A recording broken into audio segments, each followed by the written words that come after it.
বলে কিছু নেই এটা নয়, তৃণমূল বলে কিছু নেই ভাঙড়ে।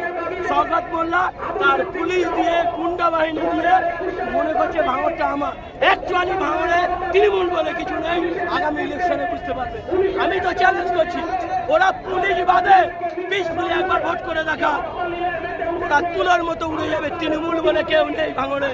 আর শওকত মোল্লা তো মানে দম্বিকাদের সহিত বলছে, নিজের টিকে থাকার জন্য বলছে, দিদির কাছে ভালো থাকার জন্য বলছে। অ্যাকচুয়ালি ওই ভাঙড়ে ওই ক্যানিংয়ে শওকত মোল্লাদের পাশে, তৃণমূলের পাশে কেউ। সামনে বিধানসভায় কি লড়াই হবে মনে করছেন? অবশ্যই লড়াই হবে, সামনে 26শে বিধানসভায় লড়াই হবে। দেখা যাবে আরাবুল শওকত মোল্লার কত লোক আছে আর কত জোর আছে আমরা দেখে নেব। আমাদের জীবন থাকতো, 1 বিন্দু রক্ত থাকা পর্যন্ত আমরা ছেড়ে কথা বলবো না, 1 ইঞ্চি জমিন আমরা ছাড়বো না। আইএসএফ অন্যায়ের বিরুদ্ধে লড়ছে। আগামী